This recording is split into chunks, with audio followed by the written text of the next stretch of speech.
How much interaction did you have with Donald Sterling?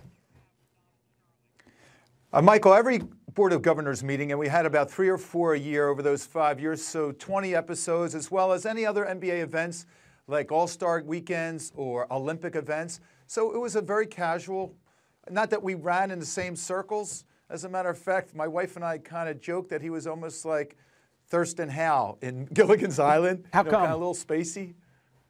He was one of those super rich, spacey kind of guys, and he was in his own world. Maybe that's why some of the comments that he makes, some of these despicable comments, he doesn't know who they affect.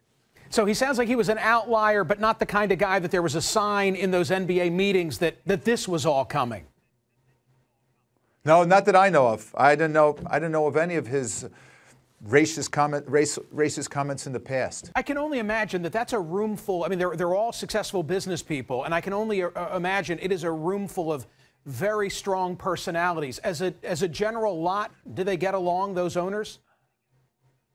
Yes, Michael, they do get along. I was the pulper in that room during my 5-year tenure, but they do get along. And yes, the Mark Cubans might be outspoken and some of the others, but no, but they all get along. And that's what's beautiful about the commissioner. The commissioner can help moderate temperaments and personalities and opinions to get together in some consensus. That's why the league is so successful. I mean, you see, every team does well within the NBA, and all the owners feel almost a camaraderie. That's why it's so amazing that Commissioner Silver said he was going to get the owners to oust one of them. I mean, that's unheard of. For what you know of Donald Sterling, what you know of that personality from interacting with him, what you know from what you've read recently, what you heard on that tape, you think he goes along with this? Does he go quietly into that night?